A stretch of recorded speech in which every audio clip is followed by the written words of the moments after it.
Hi friends, welcome back. तो अभी हम देखेंगे second part of the interview. और इंटरव्यू किसकी है? लॉरेंस बिश्नोई ने अपने वकील को सलमान खान के बारे में क्या बताया। तो फर्स्ट पार्ट देख चुके हैं, सर्च कर लेना आप। कमाल का वीडियो है जिसमें आपको खुद वकील बता रही है क्या क्या हुआ है। फर्स्ट पार्ट में काफी शॉकिंग डिटेल्स भी बताई थी जिससे आपको पता चलेगा कि एक्चुअली में क्या क्या मतलब पीछे से गलत चीजें होती हैं। पुलिस भी देखो किस टाइप की होती है। तो चलो वीडियो शुरू करते हैं। वीडियो शुरू करने से पहले अगर आप चैनल पर नए हो और आपने अभी तक सब्सक्राइब नहीं किया तो जल्दी से पहले सब्सक्राइब के बटन और बेल आइकन को क्लिक कर लो ताकि आपको हमारे सारे न्यू वीडियोस के नोटिफिकेशन मिल जाएं जैसे हम अपलोड करें। अगर आपको वीडियो पसंद आता है प्लीज लाइक एंड शेयर। चलिए शुरू करते हैं। गुरु बड़ा भाई मानते हैं और साथ पढ़ने वाला था, साथ हर वक्त उठना बैठना था, तो एक बॉन्डिंग अटैचमेंट हो जाती है। That is genuine. वो सिर्फ लॉरेंस के लिए नहीं, किसी गैंग के लिए नहीं, वो एक नॉर्मल ह्यूमन नेचर है हम लोगों की। ये उसका वो जो सीनियर था कॉलेज में जिसको अपना भाई की तरह मानता था और जहाँ तक जिसको मरवा दिया था सिद्धू मूसेवाले लोगों ने। दूर रह रहा था। लॉरेंस की फैमिली इज इन अबोहर और लॉरेंस रह रहा था चंडीगढ़। तो स्टूडेंट्स के साथ एक बॉन्डिंग ज्यादा हो जाती है और जो एक सेम एज ग्रुप के होते हैं, साथ उठना बैठना और जहाँ आपकी थॉट्स मिलने लग जाती हैं तो वहाँ बॉन्डिंग आपकी फैमिली से भी ज्यादा हो जाती है। अच्छा, लॉरेंस बिश्नोई के आप कितने केसेस अभी हैंडल कर रही हैं? देखिए, लॉरेंस बिश्नोई के जो दिल्ली के केसेस हैं वो मैं और मेरे एसोसिएट बड़े भाई हैं निशांत राणा, हम लोग देख रहे हैं। और दिल्ली में लॉरेंस का एनआईए के केसेस हैं, मकोका है, उसके अलावा 4 केसेस बोलते हैं जो स्पेशल सेल के हैं, वो सब मैं देखती हूं। यार मकोका होता है। लेकिन इम्पोर्टेंट है कि जो आपने बताया कि लॉरेंस बिश्नोई से आपकी कितनी बार मुलाकात हुई है और फिलहाल वो कहाँ है, किस जेल में? देखिए, लॉरेंस बिश्नोई से जब लॉरेंस दिल्ली था, तिहाड़ जेल में था, तो ऑलमोस्ट वीकली एक मुलाकात हो जाती थी क्योंकि केसेस उस टाइम पे मकोका और एनआईए शुरू हुए थे। तो मकोका के रिलेटिव जो उसका डिफेंस है, जैसे जैसे मैं फाइल पढ़ती थी उसमें जो पॉइंट्स निकल कर आते थे उनको क्रॉस करने के लिए, वेरीफाई करने के लिए मिलना पड़ता था। सिर्फ लीगल मुलाकात के अलावा मेरे पास कोई और ऑप्शन नहीं है कि कैसे कंफर्म करूं। तो लीगल मुलाकात जब तक तिहाड़ में था तब तक ऑलमोस्ट वीकली एक मुलाकात जरूर हो जाती थी। और जब से साबरमती, फिलहाल साबरमती जेल में है, तो ड्यू टू वर्कलोड या टाइम मैनेजमेंट कह लो कि वहां जाके फिजिकल मुलाकात करना पॉसिबल नहीं है। जब वीसी पर पेश कराते हैं उसको तो विद कोर्ट परमिशन कोर्ट में ही वीसी पर कुछ अगर पॉइंट जो जरूरी होता है तो लॉरेंस बिश्नोई से लीगल जो आपके केसेस हैं उसको लेकर मुलाकात, तो लॉरेंस बिश्नोई क्या उस केसेस को गौर से सुनता है, पढ़ता है, उसमें इंटरेस्ट लेता है कि कैसे डिफेंड करना है, कैसे नहीं करना है, क्या बोलता है? इतने सारे बेचारा क्या करेगा? की अगर बात करें तो लॉरेंस खुद एक लॉ स्टूडेंट रहा है। वो तो मैं भूल ही गई थी। हालांकि वो अपनी लॉ कंप्लीट नहीं कर पाया था। अच्छा, देखा, सब बोलते कंप्लीट हो गई है। केसेस में इन्वॉल्वमेंट हो गया, फिर उसपे फेक केसेस में उसको इम्प्लीमेंट कर दिया गया। तो उसके बाद वो अपने लॉ कंप्लीट तो नहीं कर पाया, बट हाँ उसको लीगल पॉइंट्स की नॉलेज है और वो इस चीज को समझता है। ज्यादा कभी नहीं पूछता केसेस को लेके, वो कहता है आप देख लो जो चार्जशीट में है उसके बियॉन्ड तो कुछ भी नहीं है। तो जो चार्जशीट में होता है, जो पॉइंट्स उससे क्लियर करने होते हैं, पूछने होते हैं, तो मैं उससे पूछ लेती हूँ, वो बता देता है कि हाँ ऐसा है या नहीं है।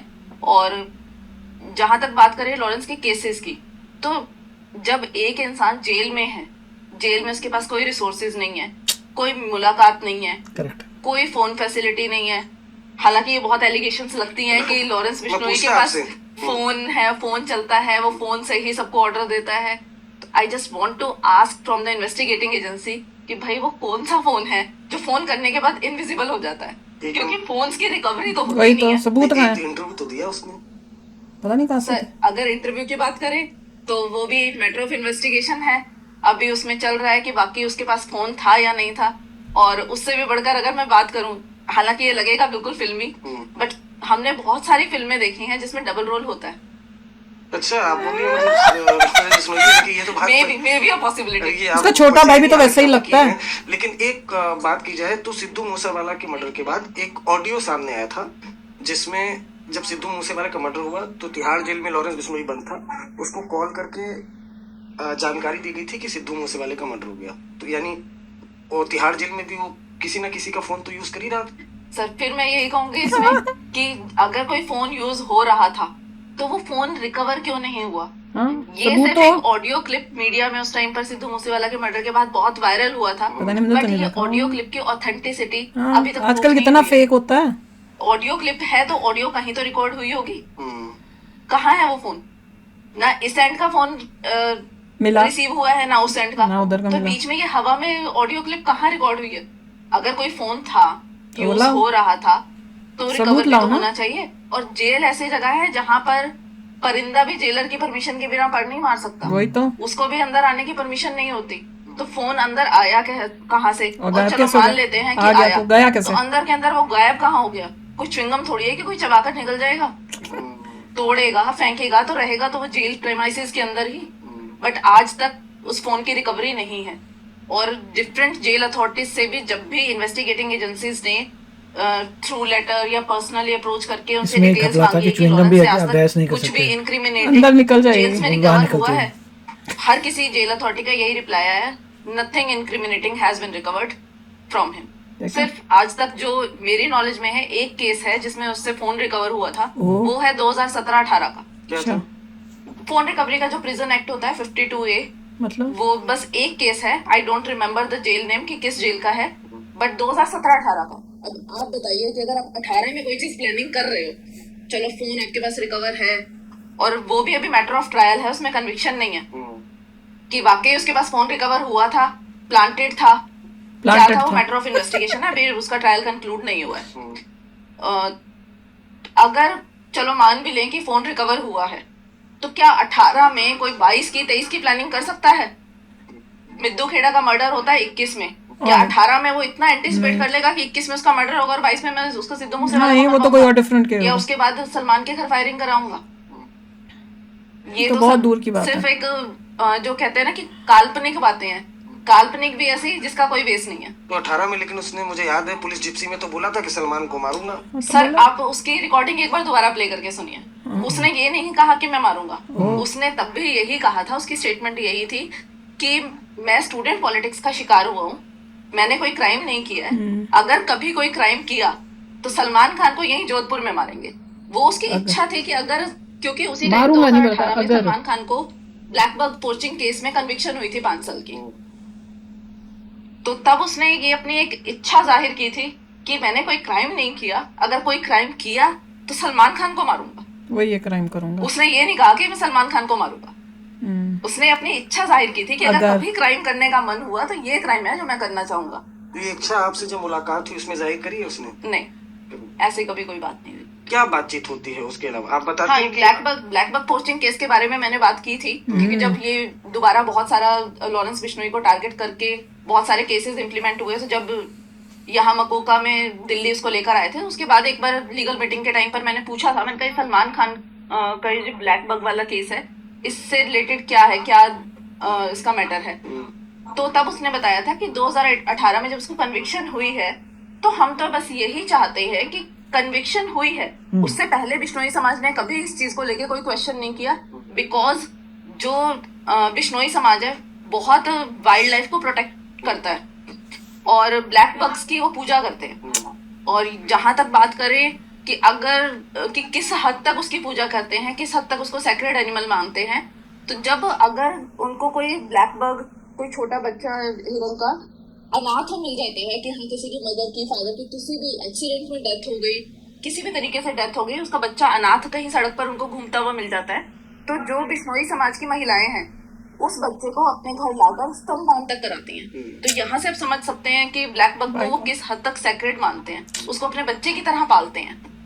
तो अगर जब सलमान खान को ब्लैक बग पोचिंग केस में 5 साल की कन्विक्शन हुई, तो उसके बाद लॉरेंस बिश्नोई से जब मेरी बात हुई तो उसने बताया कि हम लोग तो इनकी पूजा करते हैं और ये इनको मारते हैं, और मार रहे हैं तो इसका मतलब ये नहीं है कि इन्होंने सिर्फ इसी को मारा है, ये तो कोर्ट ने कन्विक्ट कर दिया, दैट मींस कोर्ट ने स्टैंप लगा दी कि you are guilty after considering all the evidences.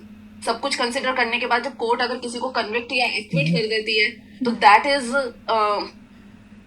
We can say कि ऑथेंटिकेशन होता है कि हाँ आपके अगेंस्ट कंक्लूसिव एविडेंस है कि आपने ये काम किया है, आप गिल्टी हो।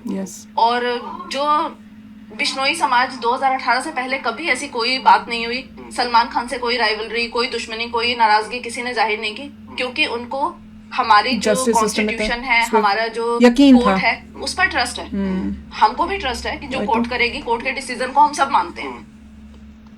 तो वो सिर्फ एक जो हमारा हम कहें कि इंडिया में जो ये कन्विक्शन का कल्चर है, ये अंग्रेजों का दिया हुआ है। उससे पहले अगर आप अपने कल्चर को, अपने संस्कृति को देखें तो हमारे यहाँ गलती की सजा नहीं, गलती का पश्चाताप होता है। तो बस यही बिश्नोई समाज की डिमांड है। नहीं, बिश्नोई जो बोल रहा था लॉरेंस ने क्या सेम चीज कि जो लॉरेंस बिश्नोई की आज की डेट में कंप्लीट बिश्नोई समाज की डिमांड यही है। वो यही चाहते हैं कि जो सलमान खान ने गलती की, जिसपे कोर्ट ने ऑलरेडी स्टैंप लगा दिया है, आगे क्या पनिशमेंट कहाँ है, पाप किया है आपने, ये जो गलती है की है, उसके बाद क्या हुआ? ब्लैक बक केस में ही उसको 5 साल की सजा हुई है। तो कोर्ट ने कन्विक्शन दे दी। तो वो सिर्फ यही चाहते हैं कि जो आपने गलती की है आप उसका पश्चाताप करें। और पश्चाताप कहाँ? कोई बिश्नोई ऐसा व्यक्ति नहीं है, कोई ऐसा एक पर्टिकुलर पर्सन नहीं है जो ये कहे कि आके हमसे माफी मांग लो, ये इस पर्टिकुलर मंदिर में जाके बोला था नाम का बंदा है, इससे माफी मांग लो। वो चाहते हैं कि जो हमारा तीर्थ स्थल है, मुकाम मंदिर बीकानेर से आगे है, वहां पर जाकर आप अपनी गलती का पश्चाताप कर लो, आप अपनी गलती को रिग्रेट करो कि हाँ मुझसे ये गलती मानो तो मैं आगे से अकड़ बोलता था ना, मैंने किया नहीं, हो चुका है, बोल रहा है कि कुछ नहीं हुआ। यहाँ मैं एक चीज और ऐड करूंगी, जो हमारे फंडामेंटल राइट्स है, राइट्स की बात सब करते हैं, ड्यूटीज की बात कोई नहीं करता। वही तो, अगर आपने हमारी फंडामेंटल ड्यूटीज पढ़ी हैं तो उसमें भी एक ड्यूटी है that you should have compassion for wildlife and you will thrive for its protection। तो हम तो आपको आपकी जो फंडामेंटल ड्यूटी है, जो बिश्नोई समाज है वो यही कह रहा है कि अपनी फंडामेंटल मगर सलमान खान को कन्विक्ट के बाद 5 साल की सजा के बाद क्या कर रहा है वो? तो कि भैया हम बोला 5 साल सजा हुई है, वाइल्ड लाइफ को प्रोटेक्ट ही करेंगे, उसको हार्म नहीं करेंगे। सिर्फ आपको फंडामेंटल ड्यूटी तो परफॉर्म करने के लिए बोल रहे हैं, उसमें इतना ईगो किस चीज का?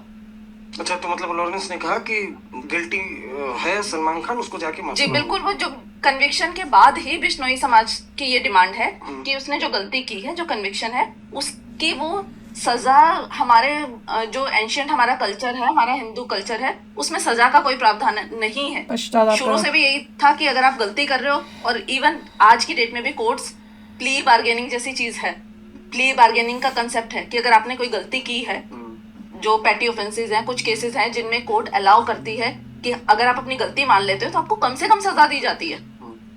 इनको साथ में ये भी बोलना चाहिए था वकील को कि 5 साल की सजा हुई, पर वो सजा जो है उसको मिली कहाँ? तो अभी तक नहीं मिली। मतलब 10 साल से ऊपर हो गए, पता नहीं कितने साल कन्विक्ट हुआ था। 5 साल की सजा मिली, वो भी नहीं हुआ, कंफर्म हो गया कि वो गुनहगार है। उसके बाद हुआ क्या? I don't know. सजा ही नहीं मिल रही भाई। सजा दे बोलने के बाद कि हाँ गिल्टी है, 5 साल की सजा हुई सलमान खान को, आगे क्या हुआ फिर? एग्जैक्टली तो वो किया। और अब तो बिश्नोई जो समाज है वो कह रहा है हमें कोई नहीं, अब ये मंदिर में आए और पछतावा, जब वो मानता ही नहीं है तो वो झूठी पश्चाताप हमें चाहिए ही नहीं। अब तो हमें उसका वोट चाहिए ही नहीं, अब जो करना है वो लॉरेंस ही करेगा। वो भी अब दुखी हो गए इस बंदे से, या कोर्ट ही करेगा। और कोर्ट ने क्या किया वो तो हमने देख ही लिया क्या जो भी सुप्रीम कोर्ट में अगर अपील की हुई है, सुप्रीम कोर्ट हाँ भैया तुम्हारे पास पैसा है, ऊपर ऊपर जाओ, चीजें लटकाते जाओ, सालों साल हो गए, बच्चा छोटा सा बड़ा हो के जेल में भी पहुंच गया, जवान हो गया, उसकी जिंदगी भी खत्म हो गई। तुमने जब किया था तुम जवान थे, तुम बुढ़े हो गए हो, तुम्हें कुछ हुआ ही नहीं है। हद ही हो गई यार सिस्टम की। पर बहुत अच्छा बता रही है, कई चीजें पता चली जो ये इतने दूसरे चैनल्स अपनी मनगढ़ंत कहानियां बना के मिलियंस ऑफ व्यूज ले रहे हैं, झूठे, मतलब थोड़ा सा भी उनमें नहीं है रिस्पॉन्सिबिलिटी। क्या लॉ कर लिया है जी, अब देखो कि लॉ किया ही नहीं है उसने। वो बता रही है कि वो कर ही नहीं पाया था, और मुझे भी यही लग रहा था कि कर नहीं पाया था क्योंकि बीच में ही ये प्रॉब्लम्स आ गई। लॉ स्टूडेंट था, इज ओके। हाँ ये स्टूडेंट था बट कंप्लीट लॉ नहीं की, इससे आज क्लियर हुआ है। तो आगे भी देखेंगे कि इससे एक्चुअल हमें फैक्ट्स और एक्चुअल चीजें पता चलेंगी। तो चलो यार आप भी शेयर करना अपने थॉट्स, चलते हैं, मिलेंगे नेक्स्ट वीडियो में बहुत ही जल्द। Till then take care and bye bye. तो अगर आप मेरे इस चैनल पे नए हो तो जल्दी से सब्सक्राइब के बटन को हिट करो और बेल आइकन को क्लिक करो, ताकि आपको मेरा जब नया वीडियो मैं लगाऊं आपको उसके बारे में जल्दी से पता चल जाए।